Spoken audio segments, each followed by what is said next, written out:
Good evening and welcome to Nothing But the Truth. I'm your host, Trudy Stern.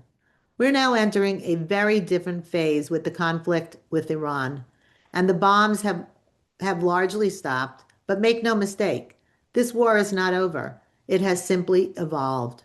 What we're watching right now is something far more strategic and in many ways far more consequential, a full-scale economic siege. The United States is enforcing a naval blockade that is crippling Iran's ability to export oil, the lifeblood of its economy.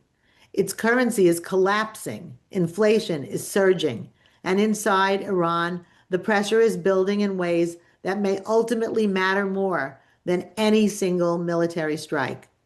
At the center of all of this is the Strait of Hormuz, one of the most critical choke points in the world, where global commerce itself is now being used as leverage in this standoff. And here's the key question. Does this kind of pressure force Iran to the table or push the regime to escalation? Because history tells us regimes under this level of strain don't always fold. Sometimes they lash out.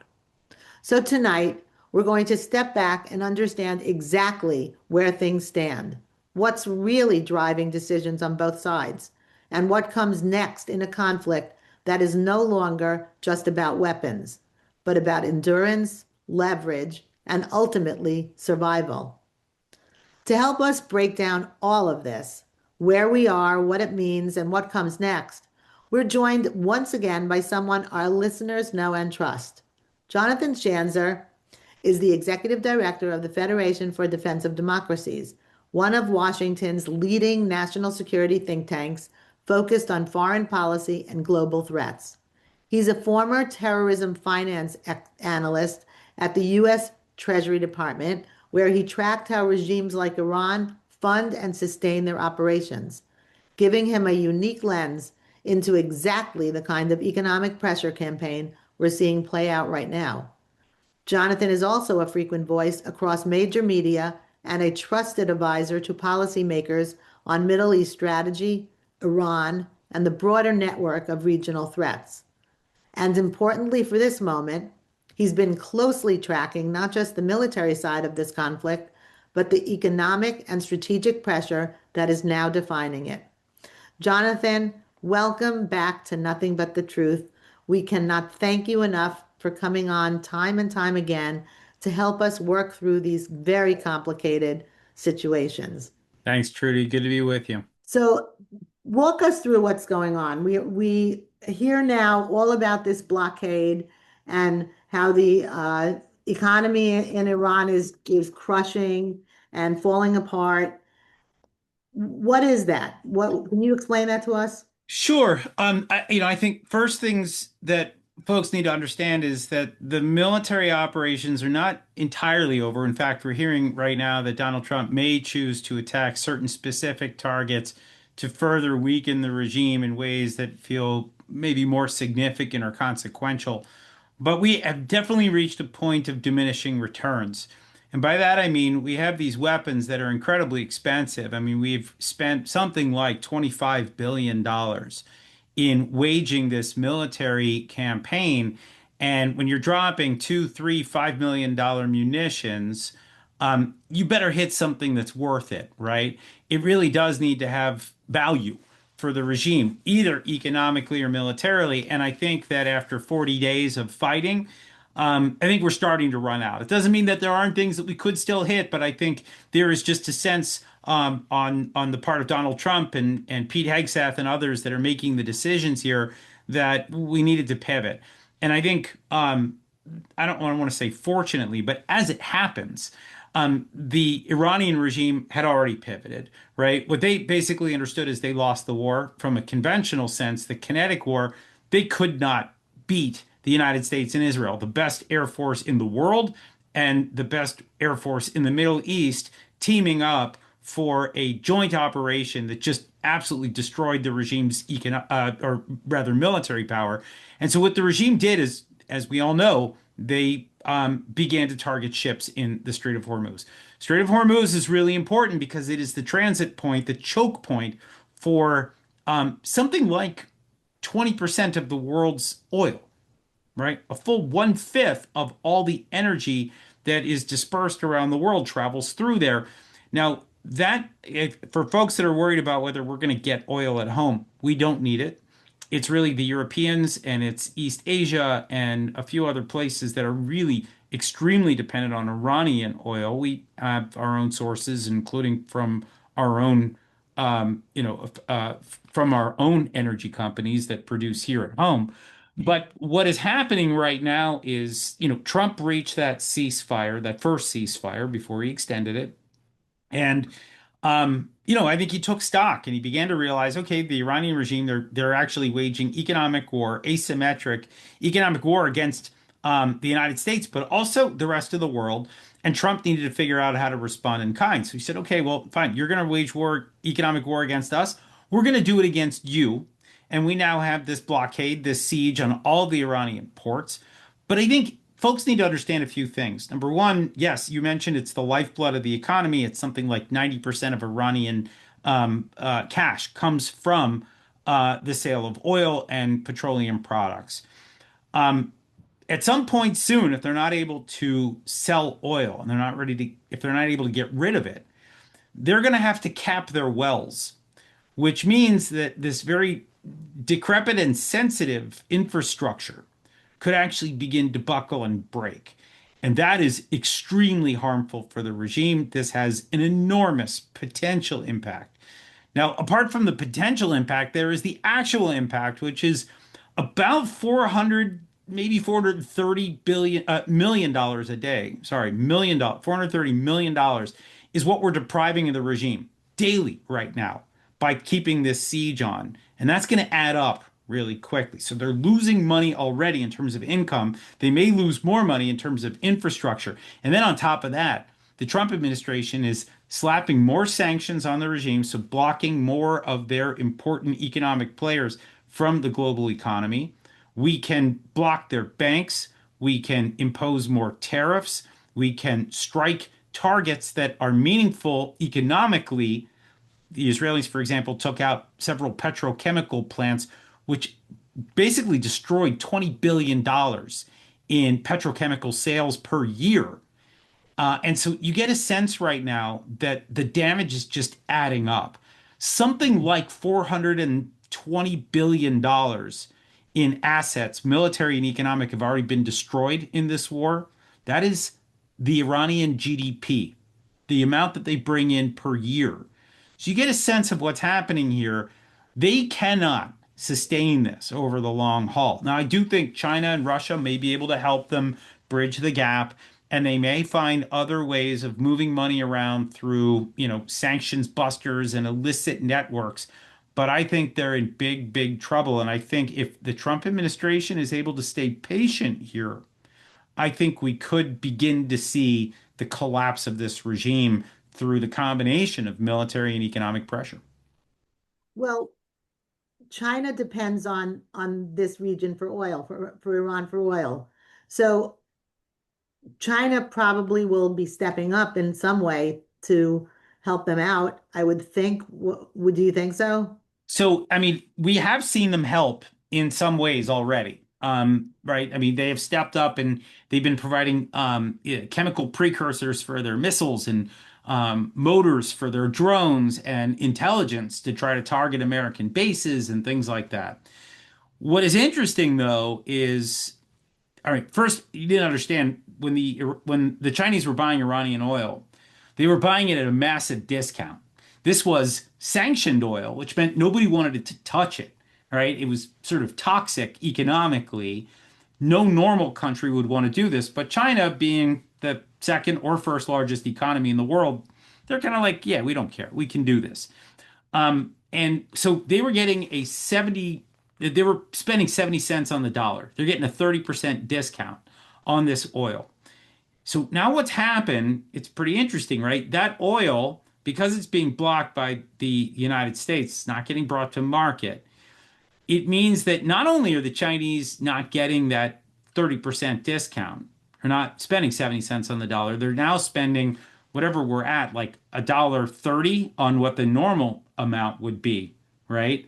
So because we've seen this spike in oil. So the swing for them, if you think the pain at the pump is bad for us, the swing for them is so much worse. And so they're really feeling the pain. So what they've started to do is to buy more oil from Russia. And it actually looks like these, we call them at FTD, we call these guys the axis of aggressors, Chinese, Russians, and Iranians. They act as an alliance of sorts to try to undermine the United States. One gets a sense that they're starting to cannibalize one another. And this is the part for me where I'm just going to open up a bag of popcorn and enjoy the show. Because if the Chinese and the Russians and the Iranians start squabbling and fighting over resources, or at least, I guess trying to figure out how to disperse them somewhat equally while we hold back the Iranians from selling their oil, this is going to force the Chinese to make choices and the Russians to make choices that they don't want to make. So I think right now, again, I think that if the Trump administration if it holds fast to this plan, this economic war that they're waging, we could start to see some real beneficial elements come out of this. So this sounds like intended or unintended consequences of this blockade. So do you think that President Trump thought of this as a intended consequence, this cannibalization, as you said? I don't know if he saw the whole access thing as as redounding to his benefit. I think that, and again, I think it remains to be seen whether they do this. If they do, again, sign me up. I will watch this for weeks and enjoy it, right? I think Donald Trump understood that there was an economic playbook that he could run against the Islamic Republic, and he could do a lot of damage because they're vulnerable, because this is a country that is economically wholly dependent on one product, and it was not in great economic shape before this conflict began. And so I think he knew that he could press the advantage, and he could do it without us losing more munitions, without having to put boots on the ground, without having to lose soldiers on the battlefield. You could do this, I don't want to say it's on the cheap because we've already spent quite a lot of money here. But I think the second phase of this can be done somewhat cheaply, and this all rests right now with Scott Bessent, the Secretary of the Treasury. He's going to be calling the shots. These are plays out of a playbook.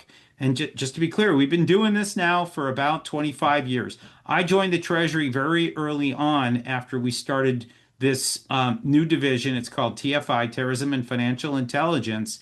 And this part of the bureaucracy, that's exactly what they do. They model how to go after the economies of our enemies. And sometimes those enemies don't even need to be states, right? They could be, subnational terrorist groups. They could also be, individuals. They could be proliferators of nuclear weapons. They could be, narco kingpins. I mean, so we've gone after lots of different actors with this playbook. It usually works. I'm not saying it brings them down and destroys them, but generally speaking, we're not waging a full-on military campaign while also conducting these economic warfare tactics. Well, it seems like in this particular instance, these warfare tactics, these economic warfare tactics, bringing down not just Iran, but it's bringing down the proxies who they very much depended on, who are a big threat to Israel and to all of us, and also bringing down China in some way and possibly Russia. So this is dramatic. It very much can be. I mean, you got to remember that, the proxies are all in bad shape right now, right? You got Hamas is in, they only control 47% of their territory, and they're cut off from the smuggling networks and tunnels that were keeping them afloat for so many years. Hezbollah, as we know, Israel's been pounding them, and they've destroyed pretty much everything in southern Lebanon right now. So they backed them up quite a bit.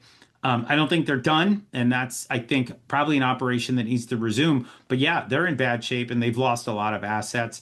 The Houthis have been really quiet, so have the Shiite militias in Iraq. So when you look all around at all of these non-state actors that Iran was deploying, they look like they're in bad shape. And of course, if the Iranian regime is losing money, they don't have the money to spend on the proxies, right? It's you got to make these choices, guns or butter, as we say, right? And so right now, I don't know if they're choosing butter, but they may not be able to spend money on the guns for their proxies. And then you've got the collapse that appears to be happening from within, not to mention the crisis in leadership inside the Islamic Republic, right? You got to remember all the people that have been killed.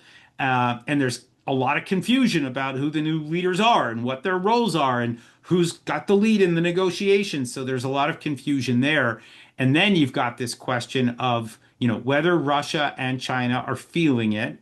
I think they are because they've always relied on Iran for elements of their economic well-being and also some of the military stuff. One more thing I'll just tell you, Trudy, is there's the part of this that I'm kind of eager to see when the guns fall silent.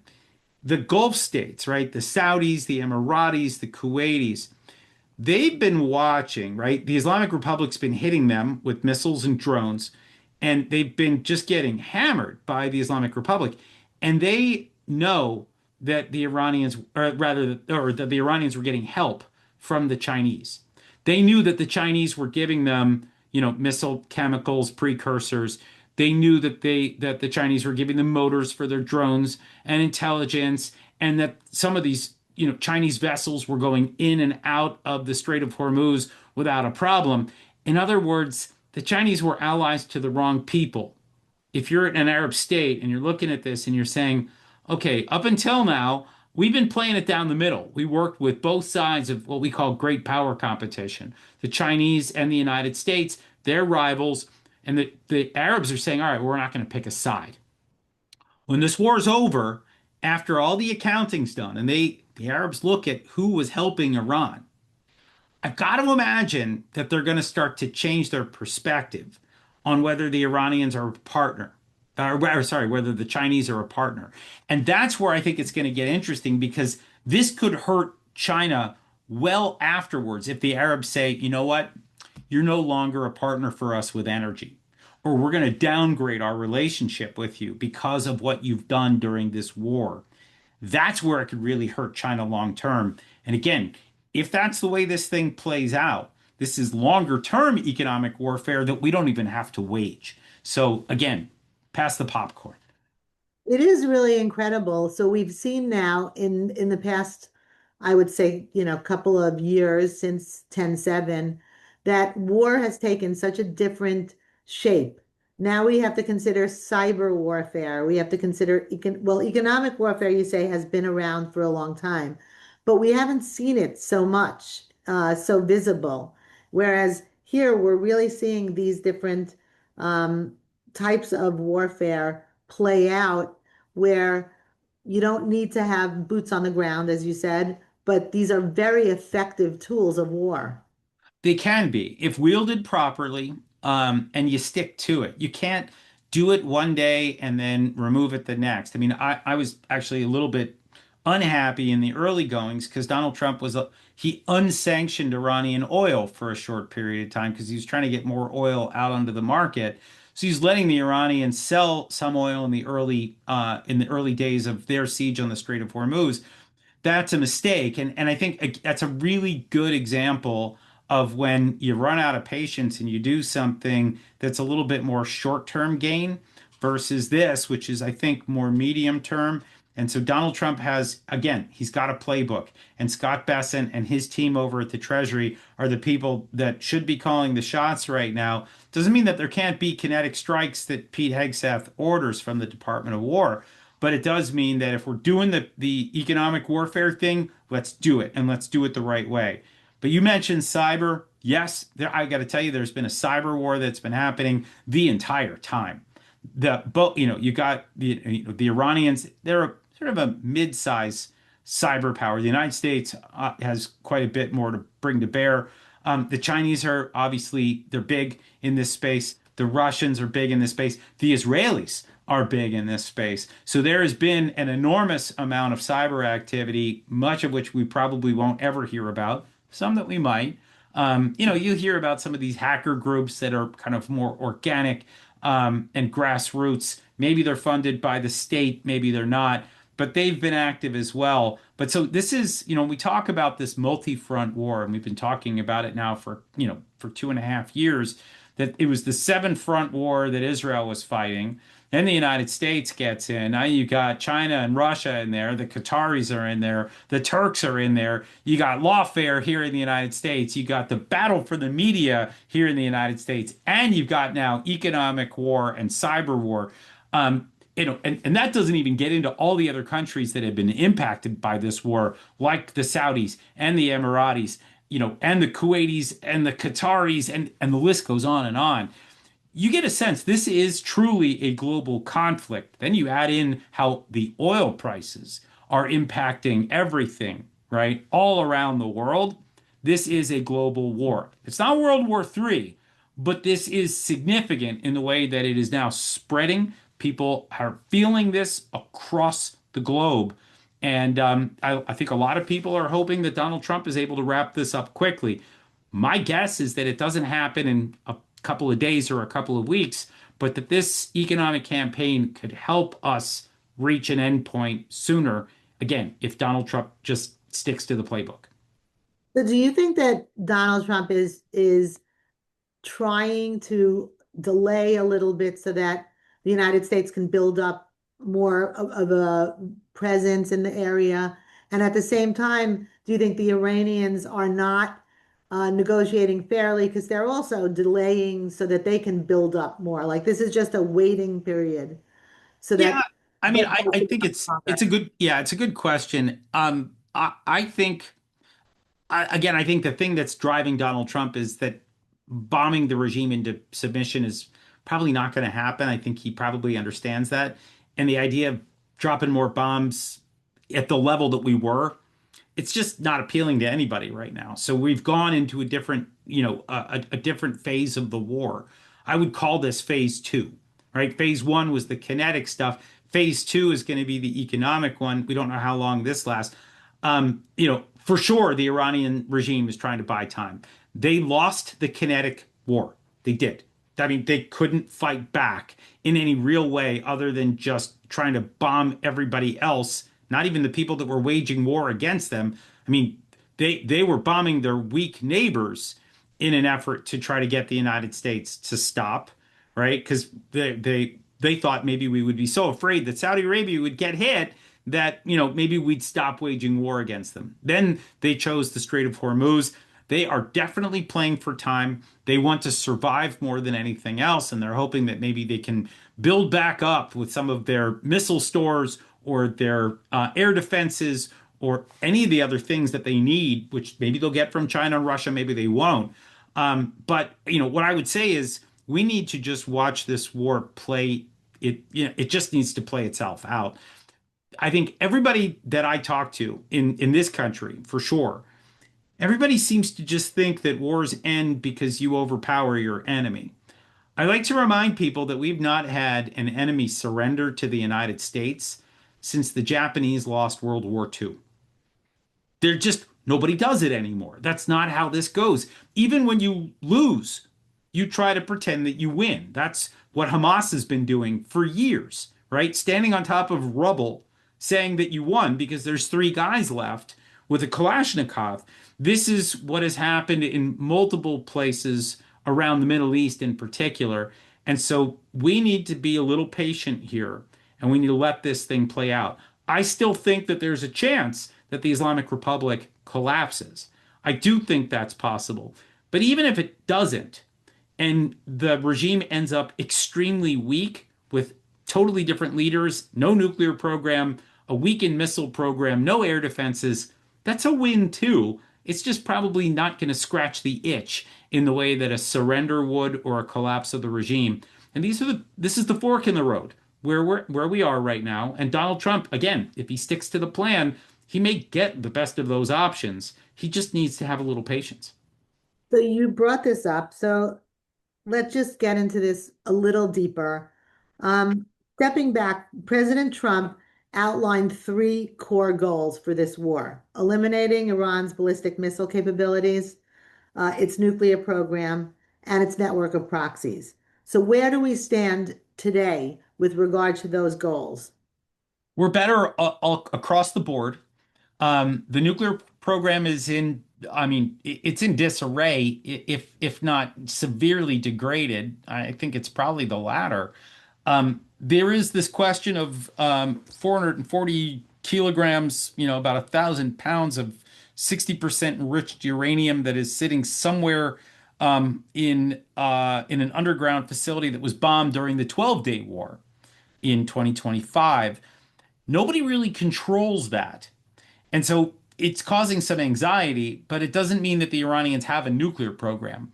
It means that they have things in their country that they can't touch, which is better than having things in their country that they are still enriching and turning into, nuclear weapons. So, on that score, I think we're better off than we were, and we still are. The missiles, they're never going to be zero. Never, right? The ballistic missiles, I think we're down to somewhere between 500 and let's say 800, best guess estimate. Um, I'd love it if they were down to 100, but they have these things that they call missile cities. And these are, areas that are burrowed deep inside a mountain and you just can't bomb them. Unless you want to use tactical nukes or something. And that just doesn't sound, I think, appealing to anybody right now, and for good reason. And so I think the regime, is still probably going to have some missile capabilities. Certainly the short range stuff and the drones, they've got an enormous amount that they can use locally against the Gulf Arab states. So it's not going to be zero, but they're definitely weaker and they have fewer missile launchers, and that's important because if you don't have a missile launcher, you can't get any of your 500 to 800 missiles up in the air. So I think it's been more positive there, but maybe not entirely scratching the itch that people have where they want to say we destroyed all of it. It's not a thing. It won't happen. And then again, we talked about the proxies. The proxies are a lot weaker across the board. I would argue that the one that I'm probably most worried about right now is the Houthis in Yemen because they can still fire ballistic missiles. And we've never really seen this before, the ability of a non-state actor, to be able to do this, like a terrorist group that can fire missiles the size of a bus at a state, at a state player like Israel.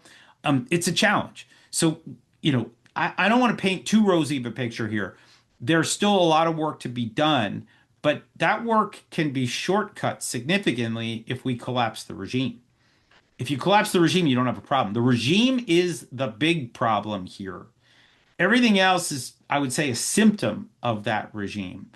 And it's funny. I am always like gobsmacked by these people who say, well, Trump started this war. The Iranians were, peaceful. No, actually, the Iranian regime had been doing all of these things that we just talked about since 1979. And they've killed hundreds of Americans over the years in Afghanistan, in Iraq, in individual terrorist groups, terrorist operations rather, all around the world with various terrorist groups. The regime had it coming here. The only thing that's really surprised me is how long it took for our country to finally strike back. And so now we just need to be patient. We're doing, I believe, the right thing, but it might take a while to get to that destination that we all want to see. What do you see as the end? How does this end? Does it end Well, with the yeah. deal? Does it end with, how do you see this ending? Look, I think, there's the one part of this which is surrender, which we haven't seen in a long time. I don't know if we get a surrender. But that would be one avenue. And I'd love to see it because I think it's the kind of precedent that we want to see. We want to see weaker countries that we attack. We want them to say, you're right, we're done, right? Sort of like what happened with Venezuela, right? Where people aren't calling it regime change, but I think we can be honest, it was regime change. Then what you could see is just a collapse of the regime, which is, we weaken them economically, we weaken them militarily, and we maybe with a few other little pushes from the outside, maybe we bring it down. There's another way. Well, then there's the deal. The deal I have a hard time with. The deal I think is problematic. Look, I know Donald Trump wants it, and I think he sees himself as obviously the ultimate deal maker, etc. I think there's a risk of leaving the regime in place and letting it come back. So when you make a deal with these leaders, even if they're weaker and in total disarray and chaos, you're still making a deal with people who still see themselves as the Islamic Republic. This will not sit well with the Israelis. It's certainly not going to sit well with the Iranians, the Iranian people. And that comes to the last option, which I think is still one that's out there, which is, is there a way for us to empower the Iranian people to come out into the streets, as they did back in January, and they lost, 40,000 people because the regime slaughtered them. But they didn't have help. They didn't have weapons, they didn't have cash, they didn't have secure communications, they didn't have intelligence, they didn't have maybe, Israeli drones providing cover from overhead. There's a lot of things that we've not yet seen that could help the Iranian people.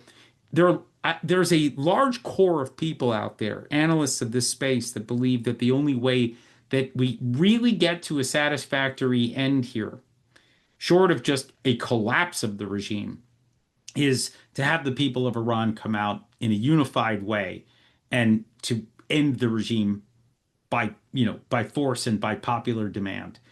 It's There is no playbook here. So if you ask me what does that look like, the answer is I have no clue, except to say that that's exactly what happened in 1979 when the Iranian regime under the Shah collapsed under a popular revolt. So it has been done. It has been done in Iran. It just hasn't been done in a long time. It just seems like something like that is much more difficult now, given the types of power and weapons that the IRGC has and what they're willing to do against their own people. Correct. But imagine if, the Mossad and the CIA with help from, oh, I don't know, Azerbaijan, Saudi Arabia, UAE, everybody's pumping in a lot of money. They're pumping in a lot of weapons. They're giving people training.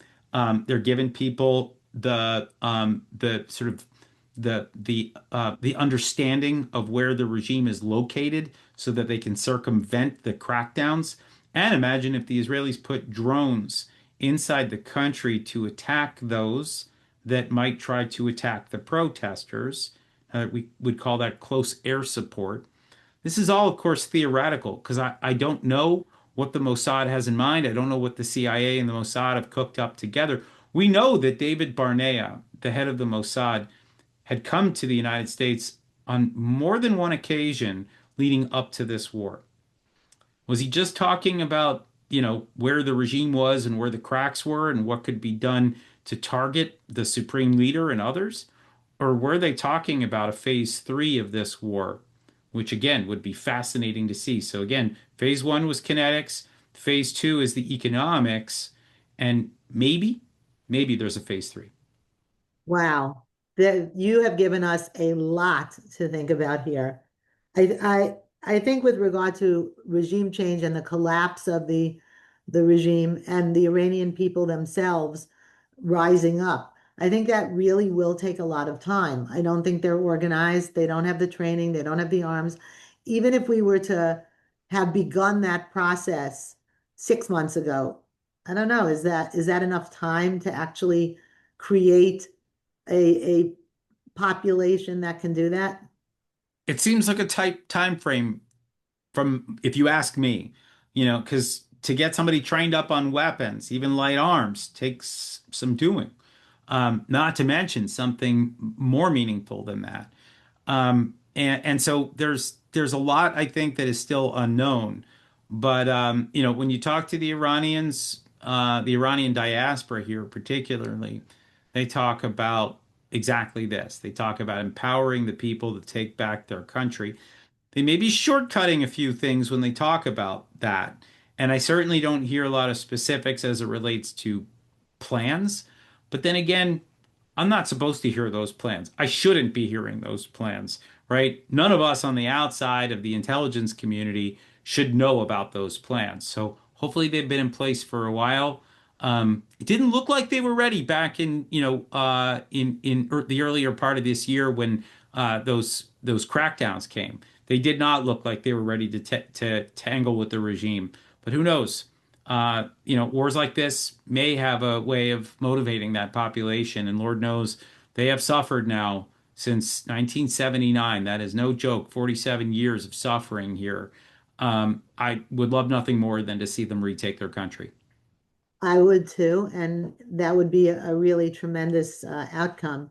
From the people that I've spoken to, it didn't seem like regime change was an objective of this administration. Not because they didn't want to see it, they just didn't feel that it was the most realistic outcome. There's also the fact that, we have a phobia here in Washington of that term, regime change. After Iraq and after Afghanistan, those were seen as debacles by the Bush administration. And we spent trillions of dollars and we lost thousands of soldiers and we lost respect in the Middle East because we withdrew and lost, basically. And so I think, Donald Trump went out of his way to say we don't do dumb wars like that. And I think he's trying to stay true to his word. So he's trying to figure out a way of doing this without putting boots on the ground, without spending trillions of dollars. And so regime change seems like a difficult thing if you're going to put those restrictions on. Right. So we're not going to do this at the point of a gun. If it happens, it'll be because we've forced the regime to collapse through bombing from the air plus the economic war, or we've empowered the people to rise up, or maybe a combination of all three. So lastly, I'm going to ask you one final question. And I'm going to ask you this because you really know the players so much better than most everyone else. What do you see happening going forward? Do you see the Iranian negotiators actually coming in with some sort of negotiation and deal that is good and that President Trump will accept? Do you see that not happening and us, the United States actually using all of the military that President Trump has moved into the region? Do you see Iran actually fighting back? They have all these little boats now in the region, and they're, threatening with those little boats, and those are very hard if you could just say what those are. But Sure. so Yeah, that's the question. Predict the future. sure. I mean, look, the fast boats can be dealt with. The U.S. has air power to be able to take them out. Right. And we can deploy in ways that neutralize that threat. So I'm not as worried there as I am about shoulder fired missiles from the mountains off the Strait of Hormuz, short range weapons that will give, not a lot of time to, whether it's merchant vessels or whether it's the US Navy. That's the stuff that I worry about. And I think the regime can still do that and probably still will try for a time. Um, I think that the regime is going to be not likely to want to surrender. There could be somebody, I can't imagine, let's just say somebody defects, that there's some senior player within the regime that just says, I don't want this anymore. I know I'm probably going to get killed if I stay doing this, and I don't want to be part of this anymore. And the regime's terrible, and we're running out of money. And you know what? That's it. I give up. And you could begin to see us peeling away some figures here or there. Major defections would be a huge blow to this regime, and then could potentially lead to some kind of collapse.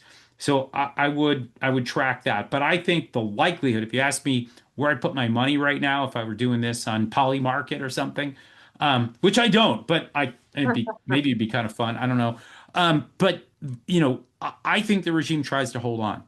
This regime wants one thing more than everything else. They want survival. That's that's the game for them. That they come out at the end of this and they declare victory and they live to fight another day. And maybe they're poor and they're weaker, but their ideology is still there and the legacy of this horrible regime lives on. I think that's what they want.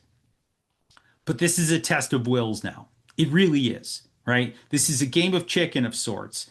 They tried to hit Donald Trump where it hurts because he's the prosperity president. That's how he sees himself. So they went after the economy. Donald Trump said, okay, that hurts, but he's not giving up. What he's done is he's actually gone harder at them, saying, okay, we're done bombing you. Now we're going to do to you what you think you're doing to us. Let's see if you can hold on. And they are in much worse shape than we are, right? We have a very strong economy. They do not. Theirs is in the toilet right now. So I think if they can continue this economic playbook, it's fine. Of course, I'm showing my true colors. I'm a former Treasury guy. I geek out at this stuff. I think it's great. I love the idea of non-kinetic warfare that ultimately does things that change the map. And if I think there's still a good possibility that we can do that through these non-kinetic means. We need to keep China at bay. We need to keep Russia at bay. We need to keep the regime from finding ways of replenishing its resources. If we can do that, I would guess that within, I don't know, let's say 6 weeks, 2 months, we could see a very different Middle East if it's done right. I hope so. I hope it is done right. I would hate to see this global war, as you call it, erupt into World War III, which might, I don't know, do you see that as a possibility? That's some doomsday stuff, Trudy. Look, I've never been around during a world war, right? Both of them predated me. Gray hair notwithstanding. I honestly don't know at what point one says, yeah, this is a world war, as opposed to, multiple conflicts that are taking place around the region with global ramifications. We've had plenty of those over the years, right? Global tumult. What we don't want to see is, unified axes and factions working together, against one another. That's where, and you don't want to see total war, right? Which is bombing of civilians and civilian infrastructure. So far, everybody has been abiding by the rules of war.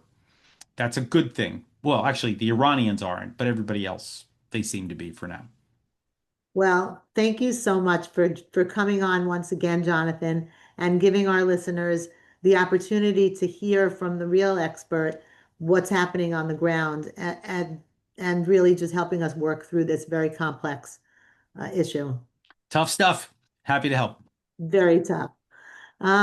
These are not abstract developments where what's happening right now in the region has real consequences for Israel, for the United States, for global stability, as we've heard.